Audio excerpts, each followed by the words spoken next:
ಅಪಾರ್ಟ್ಮೆಂಟ್ಗಳಲ್ಲಿ ಆಟೋಗಳನ್ನ ಬಿಡಲ್ಲ, ಥಿಯೇಟರ್ಗಳಲ್ಲಿ ಬಿಡಲ್ಲ.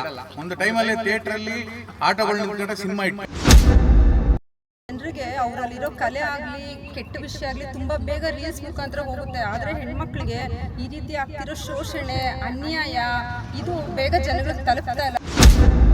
ಒಂದು ಹೆಣ್ಮಕ್ಳಿಗೆ ಎಲ್ಲೇ ಒಂದು ಅತ್ಯಾಚಾರ ಆದಾಗ, ಅನ್ಯಾಯ ಆದಾಗ ಅವರಿಗೆ ಸರಿಯಾದ ರೀತಿಯಲ್ಲಿ ನ್ಯಾಯ ಸಿಗಬೇಕು, ಸರಿಯಾದ ಸಮಯದಲ್ಲಿ ನ್ಯಾಯ ಸಿಗಬೇಕು. ಥಿಯೇಟರ್ ಒಳಗಡೆ ಆಟೋ ಡ್ರೈವರ್ ಬಂದು ಪಾರ್ಕಿಂಗ್ ಮಾಡಿ ಸಿನಿಮಾ ನೋಡ್ಬೇಕು ಅನ್ನೋದು ಆಸೆ. ಥಿಯೇಟರ್ ಒಳಗಡೆ ಆಟೋಗಳನ್ನ ಎಂಟ್ರಿ ಕೊಡಿಸ್ತಾ ಇರೋದು ನಮ್ಮ ಆಟೋ ರಾಯಭಾರಿ ಅಜಯ್ ಅವರು. ವಿಶೇಷವಾಗಿ ಇವತ್ತು ಮಹಿಳಾ ಆಟೋ ಚಾಲಕರನ್ನ ಒಂದು ಕಡೆ ಸೇರಿಸಿದ್ದೀವಿ.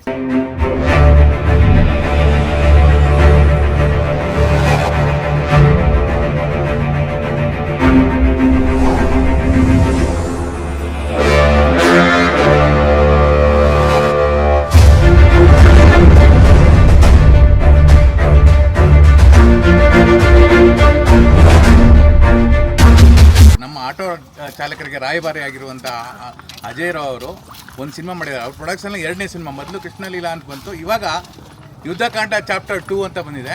ಈ ಸಿನಿಮಾ ಟ್ರೈಲರ್ ನೀವು ನೋಡಿ, ನಾನು ಹೇಳೋದಲ್ಲ, ನೀವು ನೋಡಿದ್ರೆ ನಿಮಗೆ ಗೊತ್ತಾಗುತ್ತೆ. ಆ ತಾಯಿ ಜೈಲಿಗೆ ಹೋಗ್ಬಾರ್ದು ಅಂತ ಅವಳ ಪರ ನಾನು ವಾದ ಮಾಡ್ಬೇಕಂತ ಇದ್ರೆ ಎಲ್ಲರೂ ಆ ಹೆಣ್ಣಿನ ವಿರುದ್ಧವಾಗಿ ನಿಂತಿದ್ದಾರೆ. ನೀನೇ ಹೇಳು, ನಾನು ಈ ಕೇಸ್ ತಗೋಬೇಕಾ ಬೇಡವಾ? ಸೊ ಇವತ್ತಿಂದ ನಾವು ಎಂಟೈರ್ ಕರ್ನಾಟಕ 5,000 ಆಟೋಗಳ ಮೇಲೆ ಯುದ್ಧಕಾಂಡ ಚಿತ್ರದ ಪ್ರಮೋಷನ್ನ ಶುರು ಮಾಡ್ತಾ ಇದ್ದೀವಿ.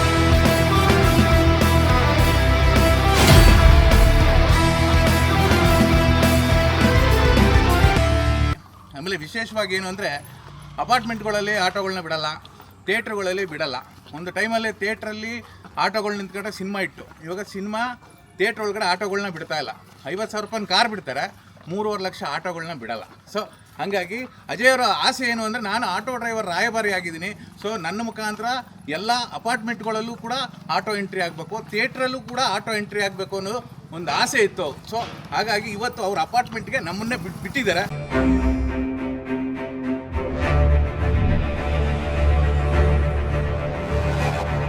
ಮುಂದಿನ ದಿನಗಳಲ್ಲಿ ಅಂದರೆ 18ನೇ ತಾರೀಕಿಂದ ಇದೇ ಮೊದಲನೇ ಬಾರಿಗೆ ಥಿಯೇಟ್ರ್ ಒಳಗಡೆ ಆಟೋಗಳನ್ನ ಎಂಟ್ರಿ ಕೊಡಿಸ್ತಾ ಇರೋದು ನಮ್ಮ ಆಟೋ ರಾಯಭಾರಿ ಅಜಯ್ ಅವರು. ಇವ್ರ ಸಿನಿಮಾ 18ನೇ ತಾರೀಕು ರಾಜ್ಯಾದ್ಯಂತ ಬಿಡುಗಡೆ ಆಗ್ತಿದೆ. ಯುದ್ಧಕಾಂಡ ಚಿತ್ರ ನಿಮ್ಮೆಲ್ರಿಗೂ ಇಷ್ಟ ಆಗುತ್ತೆ. ಅಜಯ್ ಅವರು ಮಾಡಿರುವಂಥ ಎಲ್ಲ ಚಿತ್ರಗಳು ಫ್ಯಾಮಿಲಿ ಕೂತ್ಕೊಂಡು ನೋಡುವಂಥ ಸಿನಿಮಾ. ಈ ಸಿನಿಮಾ 18ನೇ ತಾರೀಕು ರಿಲೀಸ್ ಆಗ್ತಿದೆ. ಇನ್ನೊಂದು ಆಸೆ ಏನು ಅಂದರೆ, ಇವತ್ತಿಂದ 5,000 ಆಟೋಗಳ ಮೇಲೆ ಯುದ್ಧಕಾಂಡ ಸಿನಿಮಾ ಪ್ರಮೋಷನ್ನ ಸ್ಟಾರ್ಟ್ ಮಾಡ್ತಿದ್ದೀವಿ. ಅವ್ರ ಆಸೆ, ಅವ್ರ ತಾಯಿ ಕಡೆಯಿಂದ ಮಹಿಳಾ ಆಟೋ ಚಾಲಕರಿಗೆ ಉಡುಗೊರೆ ಕೊಡೋದ್ರ ಮುಖಾಂತರ ಈ ಪ್ರಮೋಷನ್ನ ಸ್ಟಾರ್ಟ್ ಮಾಡಬೇಕು ಅಂತ ಅಂದ್ಕೊಂಡಿದ್ರು. ಇವತ್ತು ಅವ್ರ ಅಪಾರ್ಟ್ಮೆಂಟ್ ಒಳಗಡೆ ಆಟೋ ಬಿಡಿಸಿದ್ದಾರೆ.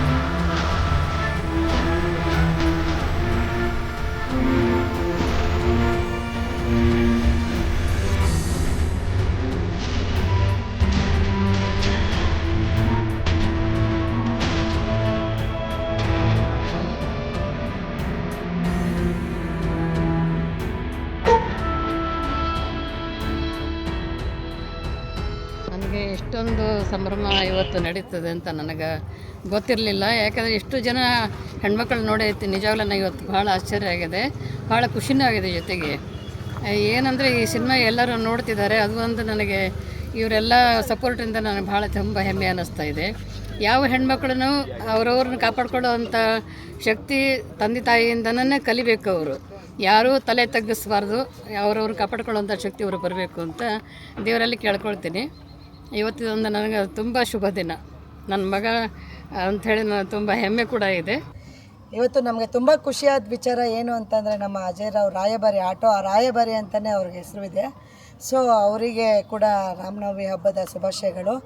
ನಮ್ಮದು ಯುದ್ಧಕಾಂಡ ಫಿಲಮ್ ರಿಲೀಸ್ ಆಗ್ತಿದೆ ಈ ತಿಂಗಳು 18ನೇ ತಾರೀಕು. ಜನರಿಗೆ ಅವರಲ್ಲಿರೋ ಕಲೆ ಆಗಲಿ ಕೆಟ್ಟ ವಿಷಯ ಆಗಲಿ ತುಂಬ ಬೇಗ ರೀಲ್ಸ್ ಮುಖಾಂತರ ಹೋಗುತ್ತೆ. ಆದರೆ ಹೆಣ್ಮಕ್ಳಿಗೆ ಈ ರೀತಿ ಆಗ್ತಿರೋ ಶೋಷಣೆ, ಅನ್ಯಾಯ ಇದು ಬೇಗ ಜನಗಳಿಗೆ ತಲುಪ್ತಾ ಇಲ್ಲ. ಸೊ ಇವರು ಈ ಫಿಲಮ್ ಮುಖಾಂತರ ಎಲ್ಲ ಹೆಣ್ಮಕ್ಳಿಗೂ ಒಳ್ಳೆಯದಾಗಲಿ, ಈ ರೀತಿ ಶೋಷಣೆ ಅನ್ನೋದು ಬಹಳ ಕಮ್ಮಿ ಆಗಲಿ ಅನ್ನೋ ಮೆಸೇಜ್ ಮುಖಾಂತರ ಈ ಫಿಲಮ್ ಮಾಡ್ತಾ ಇದ್ದಾರೆ. ಅದು ನಮ್ಮೆಲ್ಲರಿಗೂ ಸಂತೋಷ ಇದೆ. ಸರ್ ನಾವು ಕಂಡಂತೆ ಅವರು ಹೆಣ್ಮಕ್ಳ ಮೇಲೆ ತುಂಬ ಒಳ್ಳೆಯ ಅಭಿಪ್ರಾಯ ಇದೆ. ಅದಕ್ಕೋಸ್ಕರ ನಮ್ಮ ಸಂಘಟನೆಯಿಂದ ಅವ್ರ ಮೇಲೆ ನಮಗೆಲ್ಲರಿಗೂ ಒಂದು ಒಳ್ಳೆಯ ಅಭಿಮಾನ ಇದೆ ಸರ್. ಅದೇ ನಮ್ಮ ಅಜಯ್ ರಾವ್ ಅವ್ರಿಗೆ ನಾವೆಲ್ಲ ಕೊಡುವಂಥ ಅವ್ರ ಪ್ರೀತಿ ವಿಶ್ವಾಸ. ಯುದ್ಧಕಾಂಡ ಅಂತಂದ್ರೆ ಇಲ್ಲಿ ಹೆಣ್ಮಕ್ಳ ಪರವಾಗಿ ನಿಂತಿರೋಂಥ ಒಂದು ಫಿಲಮ್ಮು. ಸೊ ಅದು ನಮಗೆ ಬಹಳ ಇಷ್ಟ ಆಗಿದೆ. ಖಂಡಿತ ನಾವೆಲ್ಲರೂ ಥಿಯೇಟ್ರಿಗೆ ಹೋಗಿ ಫಿಲಮ್ ನೋಡ್ತೀವಿ. ಫಿಲಮ್ಮು 100 ಡೇಸ್ ಎಲ್ಲ ಇನ್ನೂ ಚೆನ್ನಾಗಿ ಓಡಲಿ ಮತ್ತು ಹೆಣ್ಮಕ್ಳಿಗೂ ಒಳ್ಳೇದಾಗಲಿ ಸರ್.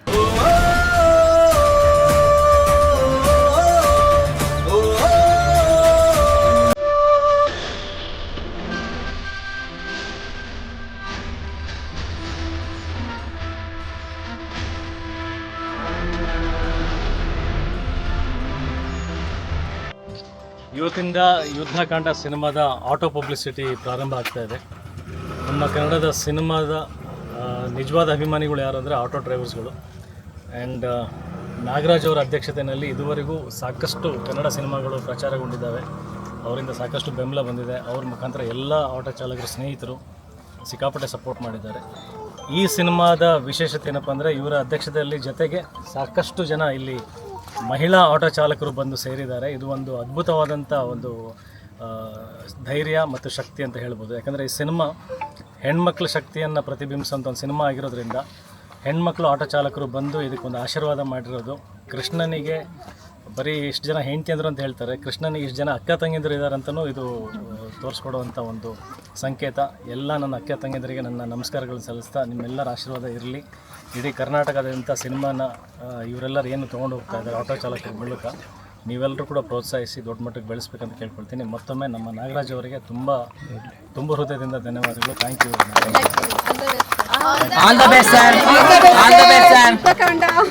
ಯುದ್ಧಕಾಂಡ ಸಿನಿಮಾನ ಎಂಟೈರ್ ಕರ್ನಾಟಕ ನೀವು ಯಾವ ಥಿಯೇಟ್ರಲ್ಲಿ ಹೋದ್ರೂ ಪಾರ್ಕಿಂಗ್ ಒಳಗಡೆ ನಿಲ್ಲಿಸಿ ಸಿನಿಮಾ ನೋಡ್ಬೋದು. ಸಿನಿಮಾ ನೋಡ್ಕೊಂಡು ಬಂದು ನಿಮ್ಗೆ ಸಿನಿಮಾ ಇಷ್ಟ 100% ಆಗುತ್ತೆ. ಯಾಕೆಂದರೆ ಅಜಯ್ ರಾವ್ ಸರ್ ಮಾಡೋ ಸಿನಿಮಾ ಎಲ್ಲ ಫ್ಯಾಮಿಲಿಗೆ ಕೂತ್ಕೊಂಡು ನೋಡುವಂಥ ಸಿನಿಮಾ. ನನಗೇನಿಲ್ಲ, ಒಂದು ಹೆಣ್ಮಕ್ಳಿಗೆ ಎಲ್ಲೇ ಒಂದು ಅತ್ಯಾಚಾರ ಆದಾಗ, ಅನ್ಯಾಯ ಆದಾಗ ಅವರಿಗೆ ಸರಿಯಾದ ರೀತಿಯಲ್ಲಿ ನ್ಯಾಯ ಸಿಗಬೇಕು, ಸರಿಯಾದ ಸಮಯದಲ್ಲಿ ನ್ಯಾಯ ಸಿಗಬೇಕು. ಇದು ನನ್ನ ಯುದ್ಧಕಾಂಡ ಸಿನಿಮಾದ ಹೋರಾಟ. ಈ ಟೀಸರ್ ಯಶಸ್ವಿಯಾಗಿದೆ ಅಂತಂದರೆ ಅದರಲ್ಲಿ ಇರ್ತಕ್ಕಂಥ ಒಂದು ಅಂಶವನ್ನು ಎಲ್ಲರೂ ಗಮನಿಸ್ತಾ ಇದ್ದಾರೆ. ಇದು ನನ್ನ ಸಕ್ಸಸ್ ಆಗಬೇಕು ಅನ್ನೋದು ನನಗೆ ಸ್ವಾರ್ಥ ಇಲ್ಲ. ಇದು ಕನ್ನಡ ಸಿನಿಮಾದ ಸಕ್ಸಸ್ ಆಗಬೇಕು. ಕನ್ನಡ ಚಿತ್ರರಂಗಕ್ಕೆ ಚಿತ್ರಮಂದಿರ ತುಂಬಿ ಬರುವಂಥ ಒಂದು ಸೀಸನ್ ಏನಂತೀವಿ ಅದು ಮತ್ತೆ ನಿರ್ಮಾಣ ಆಗಬೇಕು. ಕನ್ನಡ ಚಿತ್ರ ದೇಶಾದ್ಯಂತ ಮತ್ತೊಂದು ಸಲ ಸದ್ದು ಮಾಡಬೇಕನ್ನೋದು ಒಂದು ನನ್ನ ಧ್ಯೇಯ, ನನ್ನ ಗುರಿ. ಯುದ್ಧಕಾಂಡ ಸಿನಿಮಾ ಮುಖಾಂತರ ಆ ನ್ಯಾಯ ಸಿಗೋದ್ರ ಜೊತೆಗೆ ಕನ್ನಡ ಚಿತ್ರರಂಗನೂ ತುಂಬಿ ಪ್ರದರ್ಶನ ಕಾಣುತ್ತೆ ಅನ್ನೋ ಒಂದು ನಂಬಿಕೆ ನನಗಿದೆ. ಜೈ ಯುದ್ಧಕಾಂಡ. 18ನೇ ತಾರೀಕು ಎಲ್ಲ ಥಿಯೇಟ್ರ್ ಒಳಗಡೆ ಅಜಯ್ ರಾವ್ ಅವರು ನಮ್ಮ ರಾಯಭಾರಿಯಾಗಿ ಥಿಯೇಟ್ರ್ ಒಳಗಡೆ ಆಟೋ ಡ್ರೈವರ್ ಬಂದು ಪಾರ್ಕಿಂಗ್ ಮಾಡಿ ಸಿನಿಮಾ ನೋಡಬೇಕು ಅನ್ನೋದು ಆಸೆ. ಅದನ್ನು ಅವ್ರು ನಮ್ಗೆ ಮಾಡಿಕೊಡ್ತಾ ಇದ್ದಾರೆ. ನಿಜವಾಗ್ಲೂ ಹ್ಯಾಟ್ಸ್ ಅಪ್ ಅಜಯ್ ರಾವ್ ಅವರೇ.